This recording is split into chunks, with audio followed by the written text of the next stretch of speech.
At Peak Mountain Camps, every build is as unique as the people who own them, and this custom-built X28 model is no exception.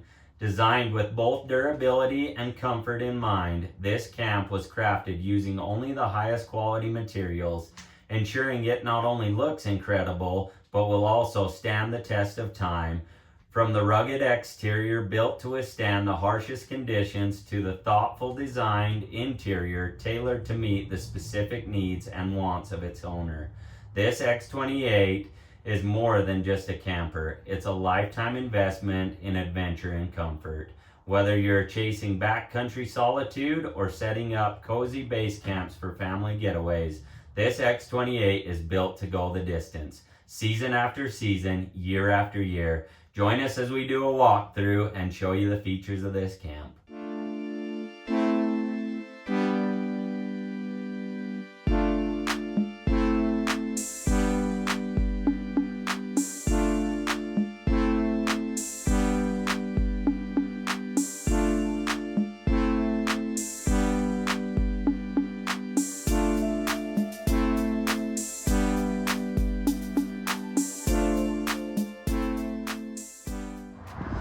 All right, guys, we're battling multiple things today. We've got a little wind that's going to make it hard to hear, and then we also have a lot of traffic today. So we're going to do the best we can to do a walkthrough of the exterior of this one.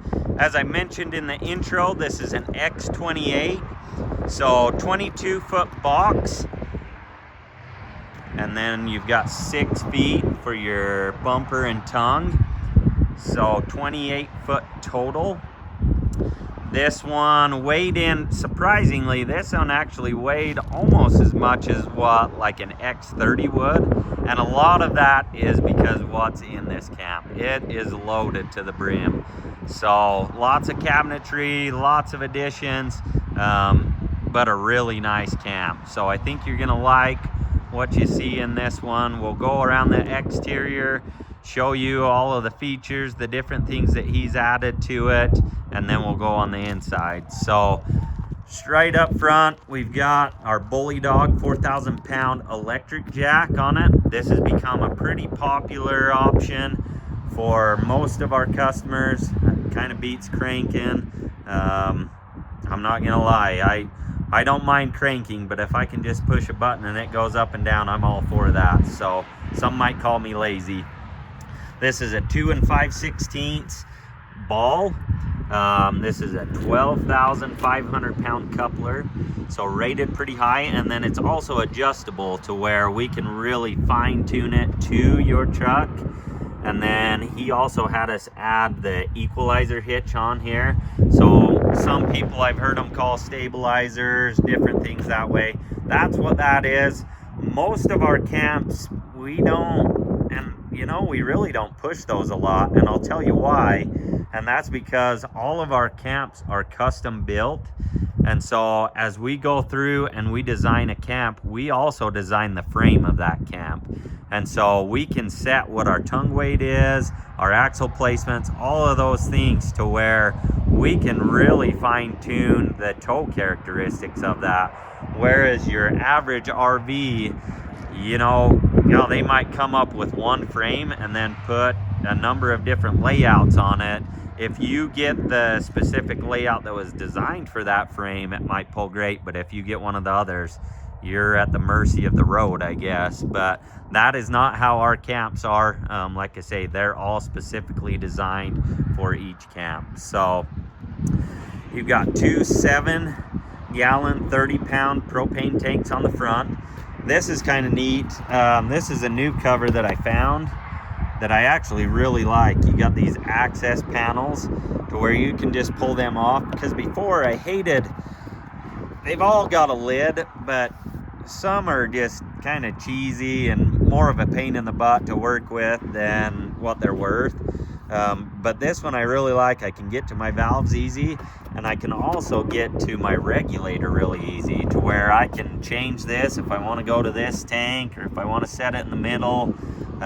It's super easy to do. So just a quarter twist and it's done. So I kind of like that. That's a pretty good design. I'm glad they came out with something different. We've got storage up here in the front. So as you can see, I just latch that there, and then this will fold over, and then I can pull these grates out. Sorry, that was probably loud. And as you can see, is equalizer hitch arms are stored in here, the little tool for the equalizer, and then we've got stabilizer jack handles, and then this is a handle for his electric jack if he ever needed it. So stuff like that, tire chocks, things that I'm not really worried about being in the weather, I keep in there, and it just keeps it really nice and tucked away. Slide your grating back in, latch it down, and you're ready to travel. So really nice use of space there, doesn't eat up your storage in other areas. And then this also flips up, so these are your steps. They'll flip up and they just rest right on top of that. Out of the way, keeps your ground clearance really high, nice. Don't have to worry about them going anywhere. I mean, they're pretty heavy. So, and then also your front door will clear them too, to where if you did need to open that, you can do it with those steps up or down. So on the front, we've got our diamond plate. This is a broom holder. I don't have the broom on it for some reason, but it'll just sit in this hook, and it's kind of a traditional thing. Another traditional thing would be the Dutch door, which is common in pretty much all the sheep camps that I know of. It's split to where you can open that top half. They used it a lot to regulate temperature. Not so much anymore with fans and sliding windows and everything, but it is still a cool feature. So he equipped this one with the turn signal cameras. So there's a display that will go in the truck, and when you turn on your signals, left or right, it'll display that camera. And then there's also a backup camera that you can set them up different ways to where you can see all the angles while you're driving. Kind of cool. I actually really like those. So little 12-foot awning on this one is what he wanted, and we can do these, you know, whether you want it the whole length of the camp or not. We can do them however you want them. He did add the side lights. When we go on the inside, I'll show you where the dimmer switches are for them. They're on dimmers to where he can dim them down because they are extremely bright. But it's nice when you're out, say you get in the campsite or something late at night, to be able to turn those on and be able to work in the light. He also added the storage boxes below. These are keyed as well as all the other compartments. So they're all keyed, double sealed, push button. And then they also have this adjustment here to where we can really cinch them down to where they're nice and watertight. We don't have to worry about anything that way. They're fully metal enclosed, so even if we get a blowout or anything, not going to do any damage there. One thing also, as you can see, all of our wheel wells are also completely metal. I've seen far too many travel trailers come in with blown tires, that's ripped cabinetry out of the inside, water lines, gas lines, all of that stuff. Not going to have that issue with one of our camps. You've got your enclosed tanks, so you can see this black box here. That's your tanks, as far as your holding tanks, waste holding tanks, black and gray. Those are all in insulated space. We've got heat ducted into them as well as electric heating elements. These are 16-inch 8-lug wheels, and they are a 14-ply tire, I believe, on this one. So heavy duty, don't have to worry about them. We've got a 6-gallon water heater. This is a propane Suburban. You've got your exhaust for a fan inside, a range hood fan. And then on this one, we'll have, this one will actually get a cooker. I believe it's getting a Blackstone grill in this one. So it's already plumbed for gas, just waiting for it to show up. And then in this one, it will have this little pull-out countertop. So you've got some counter space, and then it also has a drawer to where you can put utensils, cooking gear, stuff like that in there. And it's all on heavy duty drawer slides to where you don't have to worry about putting your Dutch oven or anything on it. You got your spare tire. This is on a crank handle, so a 3/4 inch, the same as what your stabilizer jacks are. So makes it really nice and handy if you've got to lower your spare down, to be able to just use the same tool. On the back, we've got 200-watt panels. This is standard on all of them. And then you can see a bigger door on this back here. And when I open that up, I'll show you why. But there's that back camera for the backup, and then he's got a backup light as well. This is an access door to where he can run his Starlink and WeBoost and those cables out. You've got a coax port to where you can pull out your coax, hook it in for your TV. But let's open this up and I'll show you. It's got this T-latch here, which I'll see if I can do it with one hand. All right, I got that open, so now I can show you what's going on. So we've got a water filtration system in this one. So all of the water that's gonna go to inside the camp, so anything coming out of the tank or through the city is going to be filtered, and it's gonna run through these filters. And then there's also a secondary filter on the inside that I'll show you when we go through that inside. All your water pump, your bypass for your winterization tube. Now this is accessible also from the inside, so it makes it really convenient as far as winterizing this. I think you'll be happy with it. This one's got a 70-gallon freshwater tank. This was special order, so we were able to accommodate him there by giving him some extra water storage for those long trips. These are those filters for those water filters where I winterized. We don't have filters in them right now. Sewer hose, and there's storage underneath for that. So once he pulls that out, he'll be able to add that in there. There is heat back in here. So all of our water lines and everything are all in insulated space. You don't have to worry about anything freezing. As long as you're in the camp and there's heat present, you're good. So it does have the 2-inch receiver hitch on the back. This is set up with the 7-pin plug to where if you are allowed to pull doubles in your state or bike racks or anything like that, it's equipped to do so. You have your lighted license plate holder, all DOT approved. So you've got markers on all your corners, on your tops. And then on this side, we also have another big storage area. And this is kind of unique too. He did a little porta dump station with a little rack in there. Unique. I don't know that it's for me and the places I go, just because that probably wouldn't last too long. Might get drug off. But like I say, all of these camps are custom built to use, so you know how you're going to use it better than I do. And so if it's something that you think that you need and you want, we'll do our best to accommodate that. So let's see what we got going on in here. Lots of storage. So you can see all of this is open storage. And then we've got 6 AGM batteries. These are 224 amp hour batteries. Our solar controller, which will do everything. You don't have to do anything with the batteries. We can do more batteries, we can do less batteries, we can do inverters, we can do more solar. We can do all sorts of stuff when it comes to the electrical side of these, which makes it nice. Like I say, depending on how you're using it, you might find that you need more solar or more batteries or an inverter, whatever. So all of your water connections, city, freshwater hookups there. This is your wood box storage. So this feeds all the way through to the inside.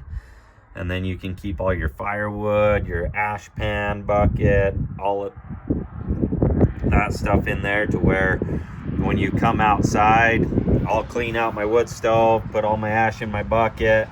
Next time I'm outside, I open this up, grab my bucket, go dump it. So nice, convenient. Keeps the camp a lot cleaner, so you don't have to track all that stuff through. This is the fresh air intake, so all of your fresh air for your wood stove will be drawn from the outside, so you're not burning up combustible air from the inside. Another storage box here. This is your electrical cord. This is a 30 amp service. This is a 20-foot cord, so you're able to pull that out to any of the campground pedestals, plug it right in. Makes it nice that way. 30,000 BTU suburban furnace. Really nice furnace. Probably overkill for this size, but everything that we do is overkill, or over-engineered, I guess you could say. These are your fridge vents. On this top one, and I'll mention it as we go through the interior, it actually has a fan in there that's able to pull all that warm air from that fridge out, making that fridge a lot more efficient. This is your compliance for Canada and everything that way, so we are compliant with all of that stuff. All of our DOT, like I say, everything's compliant that way to where you're safe and good to go where you want to go. Your insulated waste gates, all heated pipes. Anyways, I think that was a pretty good overview of the exterior. If there's anything that you want me to cover specifically, I'm happy to do so as we go through these things, but I think all of you are itching to get inside this one, so let's go in. All right, guys, let's see what your first impressions are. All right, let's run through the colors on this one. This one, on the walls, we have a maple. And then the cabinetry in this one is a castle oak. The countertops are a green tigress. And the flooring is an antique carry. So now that we got the colors out of the way, we're gonna flip around and go right back up here to the front where we always start. As I mentioned on the exterior, this one is an X28 box, or an X28 total length, 22-foot box. So as you can see just from that little turnaround, there's a lot of stuff crammed into this space. So we're gonna go through it really briefly. Up here in the front, we have a little mud room. This will have AC plugs as well as DC and 12-volt plugs. It does have a hanging rod, and then he has an adjustable shelf that will be placed in here as soon as he gets here and we decide where he wants that. So he'll be able to put that adjustable shelf in there. There is a heat register in here also. And then as we work our way back, we have our stainless steel fridge freezer combo, and this one has been raised up with the furnace placed below it. So nice when you're bending down to get to those things in the bottom of your fridge. You don't have to bend down as far. I actually really like the placement when we lift these up. And I'm not old by any means, but I hate bending down. So as you can see, lots of storage in here. These are adjustable to where you can move them where you want them. It's got the trays in the bottom. They do send these little clips also so that you can keep them on the front, and it keeps those doors open so you can air them out when your trip's over. One thing that was added to this one and that we've done in the past is we've got these fans installed. So this one is an evaporator fan. It's switched. You can turn it on either high or low, and it's just going to circulate that. It's going to make that fridge a lot more efficient. One thing you just have to be aware of, these are all great. All electronic stuff's great if you're plugged in. But if you're planning on boondocking and things that way, you always have to be aware of any power consumption that you might be using. And so this is one of those things that, you know, say you forget and you left it on, it could run your batteries low. Now, granted, this isn't going to draw a lot of power, and where this is equipped with the solar panels and all of that, I don't see it being an issue if it's left on, but it's just something to be aware of. And you have your freezer section up top, again with an adjustable, whether you put it high or low, adjustable shelves in the back there. Another thing that's on this is it does have a fan on the back, which is really going to help with things. This one is set to where you can either do it on a thermostat. So as you can see, this is the control for it. Okay, so I can do it manually. The reason we put it in here is you can see when I turn that on, those things are bright. So if you're trying to sleep in here at night or anything, you'll end up putting tape or something over it because they are bright. So you can set it on manual. This is on the back side of the fridge and it sits on the fins right above the freezer. What it's going to do is it's going to pull all that hot air from behind the fridge and force it outside, keeping that cool. What that's going to do, I mean, you can imagine, is if you have a cooler and you've got all your food in it, but it's 110 degrees outside, it's not going to take long for that cooler to melt all your ice, and it don't matter how good those coolers are. Well, your fridge is very similar to that. As it builds heat, as it runs off propane or AC power, it's going to build heat around that fridge. And so if you can evacuate that heat and keep it as cool as you can around it, you're just going to make that fridge that much more efficient. So I failed to mention this is a two-way fridge. So AC as well as propane. Right now it's running off of AC power. If I turn this out, it'll automatically switch to, well, actually in is automatic. So it's going to search for power first. If it doesn't find it, it's going to switch to propane automatically. And if it doesn't find that, then you'll get the check light.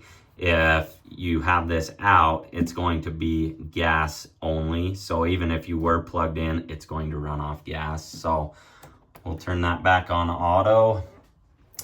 Up here, he will have a microwave. I'm just waiting for that to show up. So it is wired for a microwave to go up here. And then as I mentioned in all of our videos, these are all Naughty Alder cabinets. And then they're finished in the color of your choice. All soft closed hinges. And then he specified what hardware he wanted. So he wanted these bronze knobs and pulls on it. Then we have our closet here. Big storage area with a row of 3 drawers below it. These are dovetail drawers. And they're on heavy duty slides. These slides do have catches on them. And so as you can see, this will pull it in and then they'll latch. They latch pretty good. All of our bigger drawers will end up putting thumb latches on just to keep them in when you get heavy stuff in there. But these ones are pretty good size to where I don't have to worry about that much. So good little row of drawers there. You have all of your monitoring system here. This is a pretty cool feature. I find it extremely handy just because I can set alarms on this to where when my tanks are getting full or when my tanks are getting low, so you just hear that alarm going off, that's telling me my fresh water tank is low. So once it drops below 25%, I'm going to get an alarm. And then it'll run me through my black tank, my gray tank, my battery voltage, all of that stuff, make sure everything's good to go. So really nice in keeping you aware of what's going on, when you need to dump, when you need to fill, all of those kind of things. You have your water pump here, your water heater, and then these switches here are for your tank heaters. So these two are for your black and your gray tank heaters. This is on, they're built-in thermostats, so they will heat that water, bring that temperature of that water back up to about 60 degrees. You don't have to worry about freezing, anything like that. I like these. Like I said on the fridge, when you're boondocking, you have to be aware of what you're using as far as power. And so these, even though I can turn those switches on and they light up, that doesn't necessarily mean that those tank heaters are on. And so where they're on a thermostat, you're kind of guessing as far as what power you're using, just because it might heat those tanks up really quick because there's not a lot of water in there. Or say there's a lot of water in there that needs to be heated up, it might take longer. So those are one thing that I use, especially if you're plugged in somewhere and it's cold. I don't hesitate at all to use those. If I'm boondocking, I use these as a backup. Where this one has the enclosed tank, if I have to run my circulation fan or my furnace to keep warm air in there, that's what I'm going to do first. If I am worried about it, I'm going to turn those on. One thing that we should note is where we have our own tanks built, they are thicker than your RV tanks.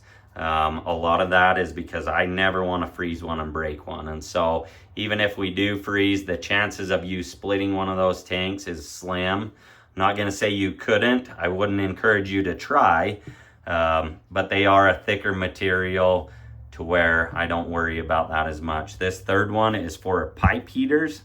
Now that one is not on a thermostat, so these are your waste pipes. So I usually will turn that on, especially when it's cold. Turn that on, say, a couple hours before I dump the tanks. That just ensures that everything in those pipes is going to be nice and thawed out. Realistically, if my tanks are warm, the water's warm in there, I shouldn't freeze really hard at all in those pipes. So I mainly use that one just before I dump. This one is a circulation fan. You can hear that fan. At least I think you can hear that fan. What that's going to do is that's going to pull warm air from the wood burning stove and circulate it throughout the camp and also into those tank enclosures. So a lot of times when you're using the camps in the winter, you're probably going to be using the wood stove. So even though we have ducting there from our furnace, if that furnace isn't running because our thermostat is satisfied, we're not getting any warm air through there and circulate it. And so this is a nice way of being able to circulate that warm air throughout the camp and into that tank enclosure. This one here is for cabinet lights. So all of our cabinetry has lights in here. So it makes it nice when you're putting stuff in there, changing valves, whatever that way. Makes it really nice to be able to see what you're doing. So that's what that switch is. Then we've got some counter space, little window. We've got our propane light. This is really cool. You can turn this down. Oh, I almost went too far. If you go too far, you're going out. You can really dampen it down to where it gives you just the right amount. And you would be shocked at how well that little light can light up this space. If it was dark, you'd see what I'm talking about. But this is nice not only to have a second source of light, this is also really nice in the early spring and early fall. You can light this and it actually puts off quite a bit of heat. So we'll take the chill right off. We got some overhead storage. These are on gas struts. They help hold that door closed, also holding that door up when you're traveling. Not that you travel with it up, but it'll hold it closed. You got lights underneath them, and then you have another big bank of drawers here. And they also have those latching slides on them. Power center, this has all your breakers, fuses, everything you need as far as power that way. And then we have our wood stove. You can see there's a little bit of sweat rolling down my forehead right now. It's not warm by any means outside, but this little thing, it'll cook you right out of here. I usually will burn these quite a few times before the customer comes to pick them up, just to make sure I get all the oils and paints burned off of them.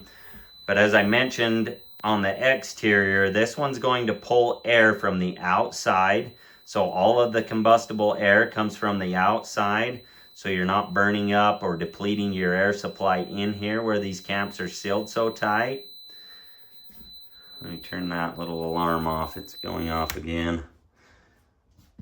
But you've got multiple ways of damping this, so you can really fine tune it to get the right temperature that you want. Just a game changer. It's a different kind of heat that you fill it clear to your bones.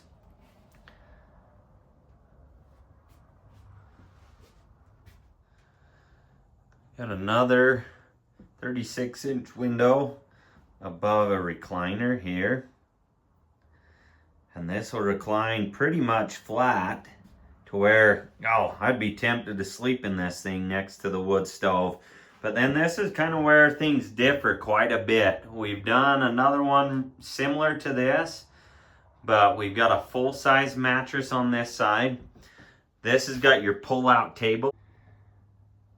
I'm just waiting for the handle to show up so I can get the handle put on that so it's easier to pull out. But it'll pull out and it'll come past that recliner quite a ways. And then it'll stop, and it's supported by a bigger piece that's back underneath there. So you don't have to worry about it coming out or what it can support. It'll handle quite a bit. So it's got the entertainment package. So he's got the stereo.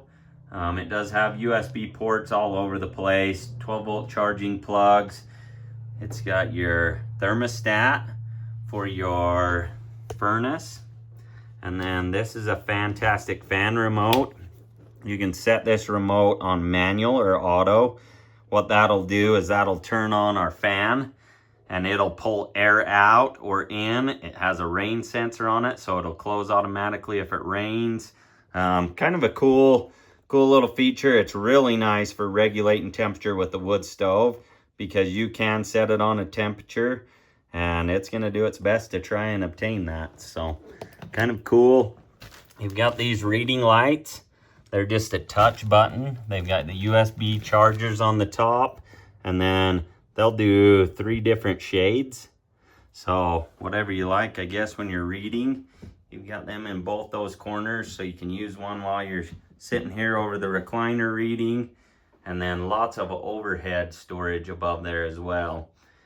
You've got an egress window on the back, so that's easy. Well, I wouldn't say easy. If you had to get out of here, by code, I have to have 2 exits. So you've got your front door and then you've got an egress window on the back. You've got these little steps that go up into the bed. And then you also have all of these drawers along here. So there's 3 drawers on this side and then 2 on this side that are big drawers.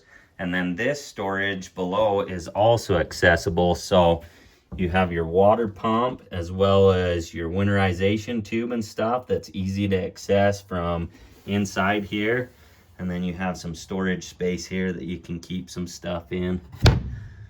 On the top here, you've got AC plugs, you've got USB ports, and then there's this access port where it's set up for, this one will be a WeBoost as well as a Starlink setup. So he'll be able to put his modem and everything in here and run everything that he wants to run. Then he's also added this gun safe back here in the corner. And then this little light here, this is a switch. This is for these courtesy lights that run along the floor, so that if you got to get up in the middle of the night, go to the bathroom or anything, it's easy for you to hit that switch and turn those on. In here we've got big closet space with some shelving that would be back behind that. This big long pole is for his WeBoost. This will mount on the back to where he can really extend that antenna up high and get that out of the way. And then in this one, he's got a closet rod, and all of these have lights in them as well. And then his WeBoost stuff set up there. And then as we move farther to the forward, we've got a little entertainment center area. This is wired for TV. Like I say, he's doing Starlink and WeBoost and all of those things. My guess is he's going to have a TV in here at some point, but it is wired for a 12-volt style, or he's got AC plugs to do whatever he wants to do there. My understanding is he's got an antique cabinet that's going to go in this spot. And then he has a filing cabinet underneath there. And then good counter space here. And that brings us over to the 3-burner cooktop with the oven. This is the stainless steel. This is a Suburban one. I've actually switched to pretty much everything Suburban. I've had really good luck with their products lately, whereas I've had kind of bad luck with Dometic stuff. So not sure if there's a quality control thing at play there, but anyways, we're happy with what we found with the Suburban product. So it's got a good size oven, pretty deep. I'm not a baker by any means, but if I had to, I maybe could handle this one. And then this has the range hood. This is vented to the outside, so it's got the light on it, and then it also has the fan. So you can pull air out of here to the outside. That, see, I'm not a baker, but I guess if things get real bad, I could always turn that fan on and try and pull some of that smoke out. Overhead cabinet. And then this one has a big, deep stainless steel sink. And it has all household appliances or household fixtures. This has got the pull down. Really nice faucet. And then it also has this other faucet that this is another filtered water. So as I showed you on the exterior, as we walked around the back, it has a filter canister that filters all the water that goes through the camp. But then this one has a secondary filter that filters just that line. So as you can see, there's a canister there, and it does have a shut-off valve. All of our fittings are all brass fittings. I don't use anything plastic. They're all crimp rings, everything. I mean, we know what we're doing when we're doing plumbing, because we fix so much plumbing when it comes to the RVs that we don't want to have that issue with ours. So yeah, no plastic tees, elbows, none of that stuff. All of our valves are all brass ball valves. And as you can see, these are braided lines that go up to that outside shower. Most people probably aren't going to use that a lot. That's why we put the valves on, because that is one thing that's vulnerable to cold weather. So if you are using it in the colder months and still using water, which there's no reason not to, we just turn that off and then we don't have to worry about it. Valves on all of your faucets as well. So yeah, you can really isolate anything that you want to. Lots of storage below there. Up on the top, we have our tip outs. So you'll have tip outs on both of them. On this one, we did the water heater below here. And as you can see, bypassing our water heater, super simple. Close this valve, open this one up, and it's done. Drain that thing and you're ready to go. So winterizing one of these takes me roughly, if it takes me 10 minutes, I'd be shocked. I mean, it's a really fast, super efficient way of doing it. So we move up closer to the front. We've got our pull-out pantries. These have become a customer favorite. There's not very many camps that we don't do without pantries in one form or another. A lot of them that I'm seeing lately, they'll do 4 pantries in them. So, and then like I mentioned on the drawers up front, the bigger drawers will end up doing a thumb latch just to keep them closed and locked while you're traveling. So you've got a second one below, and then some storage up above. Now in this one, the bathroom configuration's even a little bit different. So I don't know if I mentioned on these doors too. So he requested, he wanted a flat panel door on all of these. So all of these have a little flat panel on your drawer fronts, and then on your doors, it's just got a little groove in them, but kind of unique that way, a little more modern. In your bathroom, you still have your traditional medicine cabinet, mirrored medicine cabinet with some shelving in there. And then this one only has a half vanity. And what he's done on this side is it's allowed him to have some shelving, whether he's doing towels or something in there. And then we turn this toilet. Now this is a pretty small bathroom, but the way that it's been arranged, it actually works out really nice. So porcelain toilet with the foot flush. We've got a little bit of storage underneath the vanity. And then this also has the tip outs. And then this opens up. Like I say, all of these lights in the cabinets are all on that switch. And then this one has the 24 by 32 shower with the black glass door.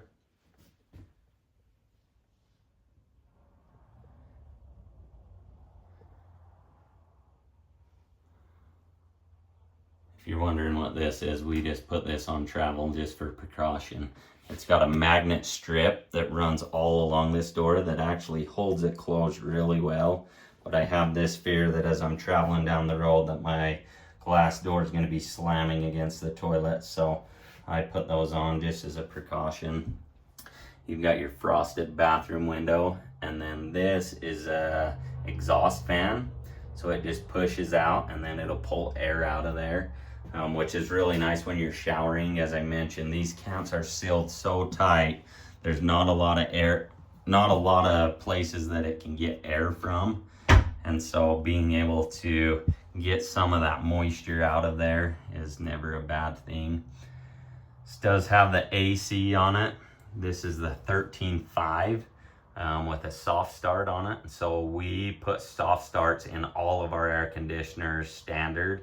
What that is it's a capacitor to where we can run this off of a very small generator and get away with it just because it stores that energy to where when you start up that compressor, it's not a big draw on that on that generator. You got your speakers in the ceiling, all LED lights. These are switched individually to where you can turn them off if you don't want certain ones on. And then they are also on a dimmer. So all of these control our outside lights. So our porch lights on a dimmer, and these control our two sides, and they are also on a dimmer and all controlled. He wanted them all controlled from the inside. And then these are our switches for our bathroom lights, our middle lights, and our porch light. So this is just an access to plumbing. So if you ever had a leak or anything and needed to get back there, you can see. So anyways, this has been a fun camp to build. He was very particular in what he wanted. I've got, I don't know, 3-4 pages of notes of how everything is to lay out, where he wants things. Very specific on what he wanted, but that's what we're in the business for. We love, everybody camps just a little bit different, and so there's things in here I might never use, but the fact that he knows what he wants, that's what we'll build. So anyways, we appreciate you guys watching. If you have any questions, comments, leave them below. I try and respond to all of them as best I can, and as always, we'll catch you on the next one.